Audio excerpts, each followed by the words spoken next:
This is part of, by the way, just very quickly, I mean, on this matter of this, I mean, I do think that one of the things... But address that issue about... Okay, can I just mention first, one of the interesting things that's come up in recent days and weeks, I think, over this whole Trojan horse business, is I think that some Muslims in this country, particularly a lot of Muslim spokespeople, a lot of Muslim groups have been furious about these revelations and are now denying them. They're still denying them. And this is something like happened in the Catholic Church over the paedophilia scandal. People just don't want to admit it. They don't want dirty laundry to be aired in public. They genuinely think that... And that's why there's still this denial, even now. There's an official report by Sir Michael Wilshaw. It's found some very disturbing things. Some people still think that it don't exist. Is this the same Sir Michael Wilshaw who just did a U-turn on what Gov did or didn't tell him? But Miriam, the thing... Either you think this has all been... Do you think this has all been made up? Do you think it's all been made up? What I actually know is that there are serious governance issues, there have been internal administrative issues, whether there are issues of extremism, which is what you're peddling, and what in fact the publication you work for is peddling by publishing one of the worst covers in this country that I have ever seen, suggesting that young children are vehicles for extremism and terrorism. You should be ashamed to be associated. People often struggle to accept uncomfortable truths, especially when a debate challenges deeply held beliefs. In this exchange, Douglas Murray confronts Myriam Francois, a Muslim convert, with arguments that leave her visibly under pressure. At the heart of the discussion is a difficult question. Should Britain continue tolerating intolerance? The issue goes far beyond one country. It touches on the boundaries between free speech and hate speech, political tolerance, and, most controversially, religious and cultural intolerance.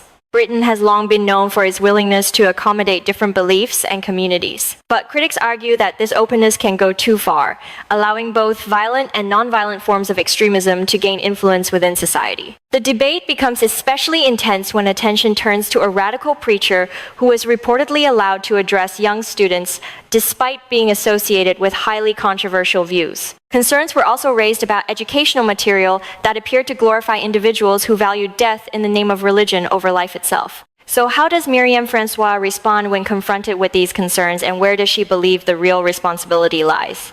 I think schools should be vetting the people who speak to children much more closely than clearly they have been. But I do take issue with the idea that this reflects some sort of radicalization because some overzealous governors are wanting to impose social conservative mores within the school. I think the problem really is to do with the fact that this government and the government before it, in fact, has allowed schools to develop a much more independent ethos. And in fact, that allows academies and free schools to give governors a much greater say in how schools are run, in the ethos, in even how the curriculum is defined to some extent. So in doing so, it is effectively saying to communities, you can define your local ethos according to your own views. But then when it doesn't like the way in which communities form their own ethos, form their own That's what I meant by the sort of Govian principles. It is absolutely Govian principles. And to be fair, the other issue is that this government really is playing a double speak here. It can't, on one hand, talk about the issue of cultural isolation and support faith schools. Faith schools develop all sorts of forms of cultural isolation.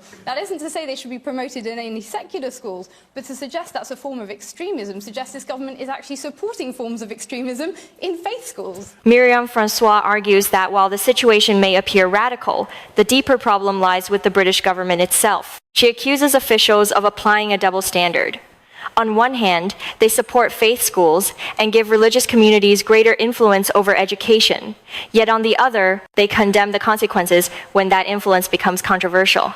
In her view, government support for faith-based schooling can encourage greater separation between communities rather than genuine integration. That raises a difficult question. If the system itself creates space for these divisions, how much responsibility does the government bear when extremist ideas begin to surface? I mean, what do you want to do? Do you want to encourage Muslim children to gamble? What's your problem with that? It should reflect the nature of the school. First, they came for the tombolas. For what? Look, the problem gambling going on wrong here, in those communities. The problem going on here is we're in the middle of a debate. I mean, the nation is going through something very substantial change, and I think that what we've been discussing in recent days and what we've been discussing this morning kind of reflects this. I mean, until very recently, you know, if you said to people, and it comes back to the British values thing as well, if you said to people until very recently, what is Britain, what are British values, you'd have got a fairly clear reply along the lines of, you know, a Protestant Christian country, we have institutions of church and state and monarchy and so on, which represent the country. as one of the results of mass immigration of recent decades, there has been a substantial change in the country. All sorts of good things have come from that, and some negatives have. But one of the things that has come from it is this confusion about what it is we are. We want to be open and tolerant. We want people to be able to practice their faiths. We want people to be able to express themselves and live the lives they want to live. What we're finding it very hard to do at the moment, and I mean the French secular example has already come up, is to work out where our lines are drawn as a nation, because they're not clear at the moment. It's we're in the middle. to draw those lines, isn't it? It may prove impossible. It may be that we do something like the French state did and try to draw very clear lines. That's what you've heard in recent days. There's a bit of it already this morning, that there's a problem with some schools that are actually state secular schools that happen to have had... How bad are these problems? The problems exposed in Sir Michael Wiltshaw's report are pretty serious, and there's more to come. Really, what's so teaching. serious in the report? I think, for instance, Wiltshire himself says that these children are at risk of cultural isolation. There have been findings of children, for instance, being taught in assembly to chant anti-Christian chants and so on. This is very unpleasant sectarian stuff. Did you know that one of the kids was spoken to? But did you know? Douglas argues that the British government has spent years accommodating major cultural changes from the spread of religious influence to mass immigration without drawing clear boundaries around what should and should not be tolerated. He then turns directly to the controversy inside British schools, accusing some Muslim representatives of downplaying or ignoring disturbing extremist teachings. When Miriam pushes back, Douglas refuses to let the issue be brushed aside, pointing to what he sees as clear evidence that serious problems were already taking place. For Murray, this is exactly the danger. When uncomfortable facts are dismissed or reframed instead of confronted, the underlying problem only becomes harder to solve. None of the pupils in that school were spoken to during that so-called investigation. And the teachers were not spoken to either. You come to Stamford Hill, where I live, well, not far away from our house. We have a particular community, the Jewish community, who live in a very isolated way. Nobody says anything about them. I have no problem with that. Hold on, I have no problem with that. If that's what they want to do, that's their choice. But we don't create a big fuss over the Jewish communities, especially that particular community living in that way. Why cause a fuss over a report that was made out of a hoax letter, This is part of, by the way, just very quickly on this matter of this. I do think that one of the things... But address that issue about... Okay, can I just mention first, one of the interesting things that's come up in recent days and weeks, I think, over this whole Trojan horse business, is I think that some Muslims in this country, particularly a lot of Muslim spokespeople, a lot of Muslim groups have been furious about these revelations and are now denying them. They're still denying them. And this is something like happened in the Catholic Church over the paedophilia scandal. People just don't want to admit it. They don't want dirty laundry to be aired in public. They genuinely think that... And that's why there's still this denial, even now. There's an official report by Sir Michael Wiltshire. It's found some very disturbing things. Some people still think that it don't exist. Is this the same Sir Michael Wiltshire who just did a U-turn on what Gov did or didn't tell him? But Miriam, the thing... Either you think this has all been... Do you think this has all been made up? Do you think it's all been made up? What I actually know is that there are serious governance issues, there have been internal administrative issues, whether there are issues of extremism, which is what you're peddling, and what in fact the publication you work for is peddling by publishing one of the worst covers in this country that I have ever seen, suggesting that young children are vehicles for extremism and terrorism. You should be ashamed to be even associated. Daniel, in a minute. Can I just give... This is a very good example of the problem. Miriam, you are a very prominent spokesperson. You're a voice. You're a very prominent convert to Islam. You have a voice. I don't call myself a convert. So don't call me one. Whatever it is you want to call yourself. You have a voice. Here are some problems that are coming up, which have been exposed in schools that seem to be teaching very seriously unpleasant things, and they're being taught by some extremist Muslims.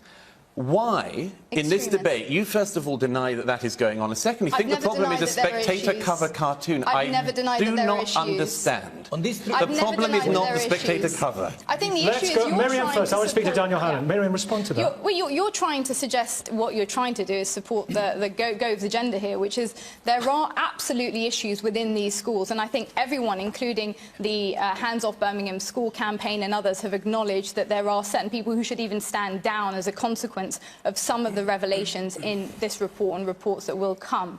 The issue, however, is trying to rebrand this as an issue of extremism in order to expand this idea of extremism being non-violent ideas. Or indeed Nick Griffin had been asked to come along and speaking at school.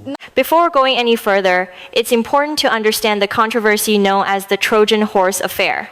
In 2014, allegations emerged that there was an organized effort to introduce a more Islamist influence into several schools in Birmingham, England. The controversy took its name from an anonymous letter that claimed Islamist activists were trying to gain control over school governing bodies and shape the way certain schools were being run. According to the letter, the goal was to influence leadership, curriculum, and school culture from within.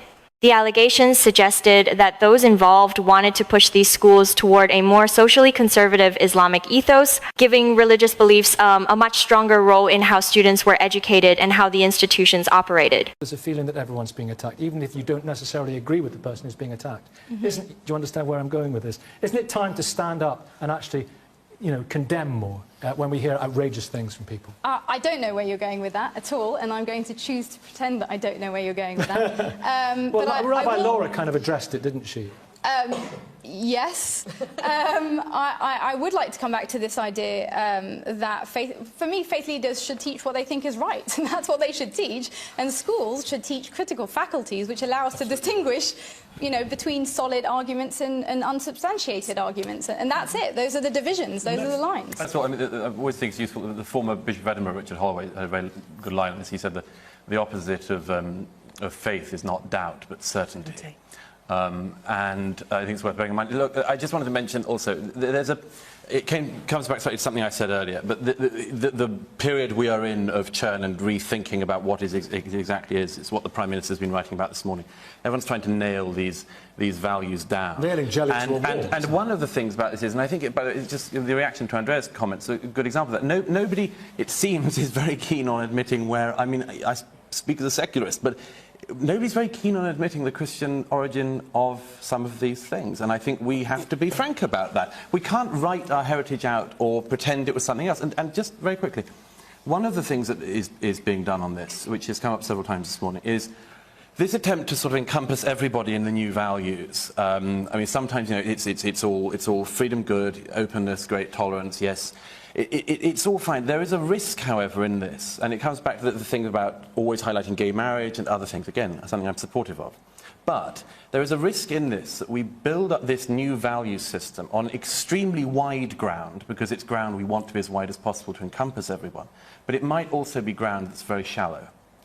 And I would suggest that some of the things we're talking about, if you identify your country solely on some of the lines we're discussing at the moment, it could yet prove to be, and this comes back to the point the lady in the back made, it could prove to be too shallow for some people, and I think that's something we have to think about. Do you think Douglas Murray was right about this underlying issue in Britain that's not being voiced enough? Let us know in the comments.